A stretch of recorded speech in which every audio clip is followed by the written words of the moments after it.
You have Max who comes out and gets 30. Michi can come out and get 20, 25 years. So I think we've shown that, like, okay, we have guys, like, we can't just take them to the Right. It's not going to happen like that. Even like Antonio and Shaman football players on the bench.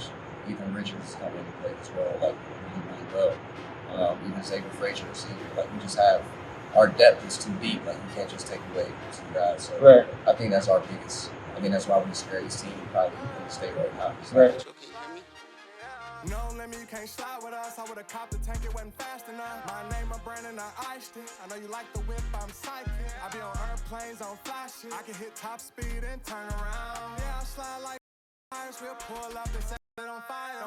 Man, cause we sliding. This the takeover, we sliding. What's going on, guys? Welcome back to the podcast. My name is Jamie Johnson, owner of Drills to Dreams. Splash Brothers. Y'all know who the Splash Brothers are? Jack and Cole Edelen. Today, we sit down with them to talk about confidence, how they stay prepared, and what it's like playing with each other. What's going on, guys? Welcome back to another podcast, the Drills to Dreams podcast. My name is Jamie Johnson, owner of Drills to Dreams. Today, we have Jack and Cole Edelen, the real Splash Brothers, in here today. So, y'all got it, man. What's going on? Hey, what's good? You doing all right? I'm doing good. How you doing, Cole? Good. How about you? I'm doing good, man. So, I really want to jump into this because today's a good one, man. I've been waiting to meet with y'all and like talk about the season and y'all as individuals. So, I want to start by first just asking you, like, who do you model your game after? Because I know you can shoot it. Both of y'all can shoot it so well. Jack, you're a playmaker. Cole, you just a knockdown, dead-eye shooter, and you're only a freshman, so you got some more of your game to unlock. But who do you model your game after? Who do you look up to? I say right now, I'm out of my game after like a JJ Redick, Okay. a guy that can come off screens and just shoot at any spot on the floor. I'm trying to get to like where I can come off the dribble more. Mhm. But right now, I say like a JJ Redick type of player. Yeah, and JJ Redick, man, call him what you want, but he made a lot of money and played in the league for a lot of years and dominated college as well. Right. So I think that's a great person to continue to watch and model your game after. What about you, Jack? For me, I go after a lot of people. Like I remember when I was younger, my dad had me watch videos of like Steve Nash, John Stockton, kind of just your prototypical point guard type players. But I think as I got older, I kind of take it from no matter who it is, high school, college, or NBA. Like I remember when I was younger watching you all play. Mhm. At Central, I like watching you play, just pushing the ball fast. Even like Jamil at Ballard. I like D-Lo, he plays slow, so I kind of like, he taught me more to play slow off ball screens, even Chris Paul. Right. So I like became the ball screen. So I kind of take my game from everybody. I don't really, if you watch me play, I don't think you think of a specific player, but kind of just take things from everybody. And I think, like, man, I remember watching you like as a freshman, even younger than that, maybe like in middle school, and you used to be like 100 miles per hour, kind of like me. Yeah. Like I'm talking about you, I was the same way. We running 100 miles per hour, and then like you kind of just grow. And I kind of got it later than you. Like I still was on that in high school. Like I still was running 100 miles per hour in high school, and it took me to really get around like D'Angelo and watch some other guys like Chris Paul, Isaiah Thomas, of course, is my favorite player. But to like slow the game down mentally, and I think a lot of that helps, like slowing your game down when you watch film.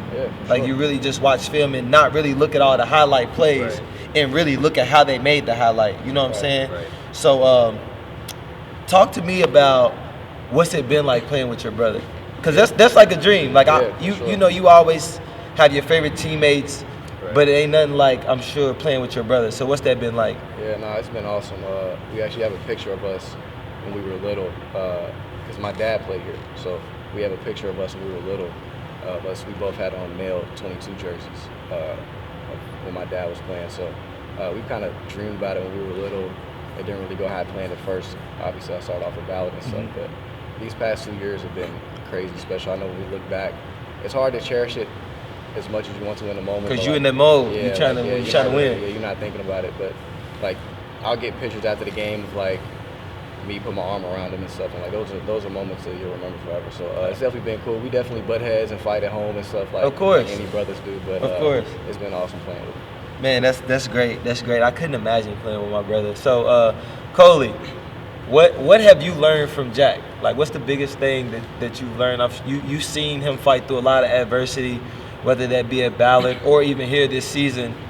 What's the biggest thing you learned from him? I say work ethic. He has an amazing work ethic. Like last year, we would come before school and just shoot with Caleb. It's just his work ethic is insane. We'll work out after school, even after practice is done. We'll still work out, go to the gym, come back up at night. Just little detailed stuff about how watch film with him. I'll watch film with him all the time. Just little things that you don't really think he would do, but it's just like an overall player type of thing. And it looks like I don't know if this is what it is, but I'll see I haven't been to a game live this year, but it looks like when I look at stats, it looked like one game Jack will have 25, and then it's like it motivates you, and that very next game you will have 28. The next thing I look, you got 38, and then you it looks like y'all bounce off each other and y'all keep each other motivated. Is that true? Yeah, I think we definitely feed off each other's energy. It's not really. It is a competition thing sometimes. In a game, if he's going off, I want to go off too. But it's also we feed off each other's energy. If he's hot, oh yeah, that means we're rolling. That means he knows where to find me, I know where to find him, type of thing. So I think it definitely motivates us in the game. Man, that's dope. So Cole, I want you to give some advice to some 8th graders that may be coming into high school next year and want to make an impact immediately. How did you make sure you was ready to make an impact? I say just confidence. You can't come into a high school game and just expect it to come to you. You're not gonna be the first guy. You're gonna be the 4th, 5th guy at least. It's just confidence. You can't come in scared at all because the guys are gonna be bigger than you. They're gonna be stronger. They're gonna be taller. You gotta have one thing that stands out. And for me, it was shooting. So it's just for me confidence shooting the ball and just knowing that all my work is gonna pay off into the game. Yeah, and I know y'all put in so much work. I've worked out with y'all quite a few times, and so I know y'all put in that work at night, day and night. And I know it's 1,000 shots. I talked to Kelron, and he talked about 1,000 makes. And I know y'all right there in that same area, if not more, on the gun and things like that, because I know y'all dad believes in that gun. Right. So let's go into the next question, talk kind of a little bit about recruitment. So let's start with Jack. He's the oldest brother. So tell me about some schools that's looking at you and who you like. Right now, I think for the whole senior class in general, it's all over the place with the transfer portal and the COVID years and all that stuff. So I have Manhattan reaching out to me. They want to get me down on campus. Morehead State's recruiting me. My offers right now are just D2 and D3 schools, like Indiana Wesleyan, Mount St. Joseph, Hanover, things like that. But I think a lot of the D1s are waiting until after the season because a lot of them, they don't really know who's going to be on the team next year. Like Morehead State, they got me down on campus and they have 8 seniors. Yeah. They could have all 8 come back next year. They could have all 8 leave. Right. So they just don't really know until after the season. But I've always been a fan of the Lipscombs, the Belmonts, those type of schools. Yeah. Who know how to play for real. Right, so, right. Yeah. And got it like a system. Yeah. Well, I can tell you this, it's about time for y'all to make that run. So one thing I know coaches like is winners. So if you go out there and do what you've been doing, no pressure. It's no reason why you shouldn't be able to pick those schools up and be able to, not really flip a coin, but have your options. Yeah, for sure. And if that doesn't happen, me, I didn't go D1. Right. I went to a D2 at first and then transferred to an NAIA. And it's really about taking advantage of an opportunity and who wants you. Right. So I think so many guys get caught up in wanting to go to a certain place instead of going to where they're wanted. Yeah. And that makes a whole hell of a lot of difference in how your career plays out. Sure. I know some guys that went to D1s and only won 5 games in their whole career, but they went D1. So and I went NAIA and I experienced winning. I experienced the national tournament. I experienced a lot and got to actually have a career, So that would be kind of my advice to you is to go where you want it. Right. Don't get caught up into the D1 thing and everything like that. I want you to tell someone because I'm sure you've been on a visit, right? So how did your visit go and where did you visit?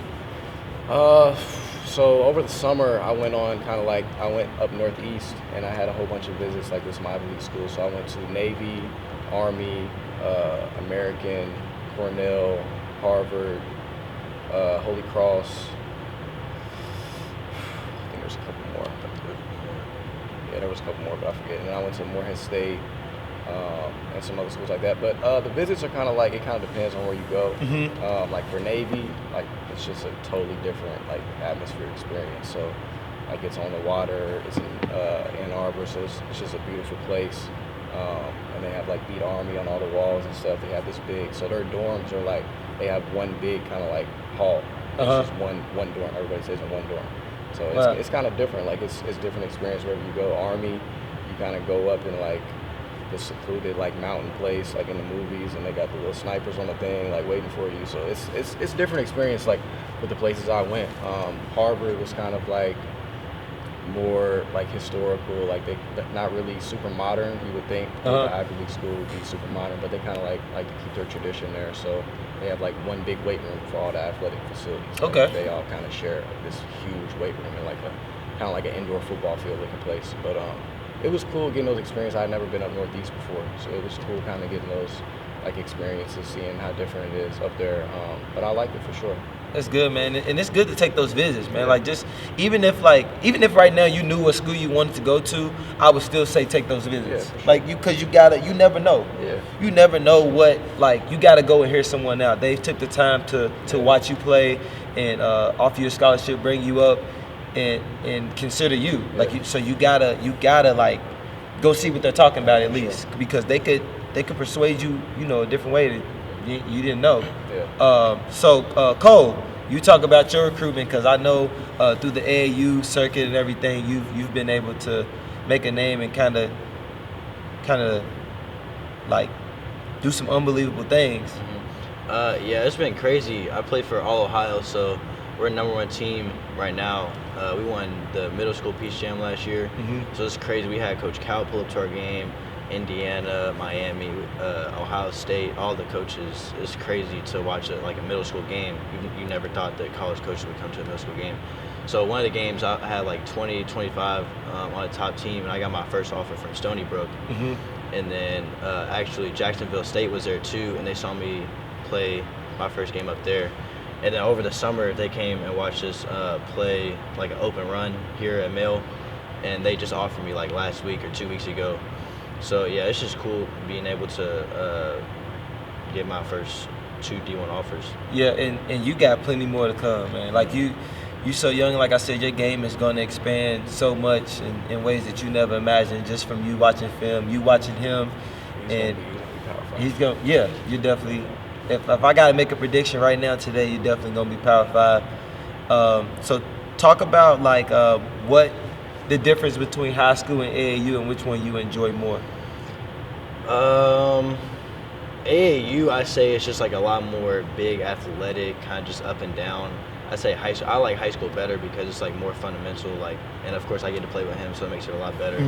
But I think I like high school better, just like the atmosphere, Like more meaningful. Yeah, like you come and you have student sections and everyone's like yelling your name, cheering for you. So I think high school is a lot better for the atmosphere. But I think once you get to the high school level, I think maybe EYBL, the atmosphere might be a little bit better. But right now I'm gonna say I like high school better. Like high school. All right, so that's good. That takes me right into like to my next question. That's talking about high school and how the seasons went. So you guys started out a little slow. Very slow. 3-7, I think you said. 7. And now your last 20 games, you're 17-3, right? Yes, sir. And so just talk to me about like what you all faced adversity, of course, through that. How did you all like overcome that? I think probably the hardest thing for us was like, Male is a winning program. Right, traditionally. a lot of So, tradition, yeah. When you're going 3-7, I mean, it's hard to like nobody's really behind you like they were. But I think we still had faith. Like starting off, like I wasn't really worried. Like we played DeSales and Trinity right off the bat, so like Right. that's 2. And we didn't get our football players till after like mid KOB. So like I wasn't really that worried. I was just glad that like Trinity's was preseason #1. DeSales was preseason #1 in their region. So I think we were playing top teams. We played GRC, defending state champs in the first round of KOB. Played Harlan County, a tough team. Played 3 top teams in Tennessee. So I think the competition we were playing, like we have the #1 toughest schedule. We came out in the ranking, we have the #1 toughest And that's schedule. good because it's probably benefiting you now. Yeah, so everybody's looking at the lot. wins and losses, but I mean, I wasn't really that concerned about wins and losses at the beginning of the season. We want to play our best basketball in like February and March. Right now. So yeah, I think just going against those top teams, like we're like, all right, yeah, like walking into it, you could show all the guys because we only had 3 guys play last year. Me, him, and Michi were the only 3 to play last year. Okay, so y'all lost a lot. Yeah, coming in, going 3-7, we're like, yeah, like it's how if you're not coming ready to play every game, this is how it's gonna be. Yeah.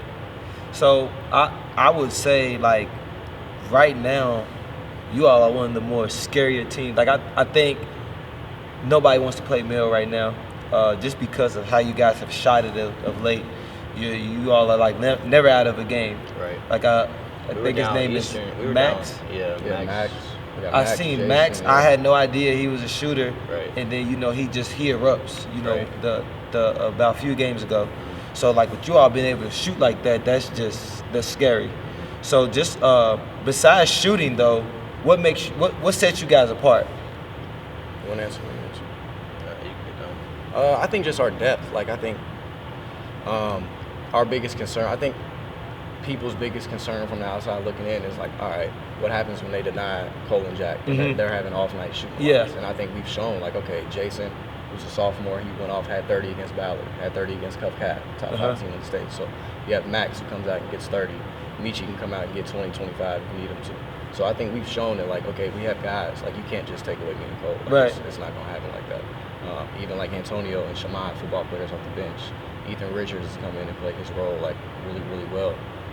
Even Xavier Frazier, a senior. Like we just have, our depth is too deep. Like you can't just take away 2 guys. So right. I think that's our biggest. I think that's why we're the scariest team probably in the state right now. Because right. you can't just take away 1 or 2 guys. Man, I agree. Like I said, I haven't seen y'all live, but I've definitely checked out the stats after every game, and I would say like y'all extremely scary. So would you say this year is either state or bust? I definitely want to end my career at Rupp. I think it's Rupp Arena this year would be looked at as a failure. So, yeah.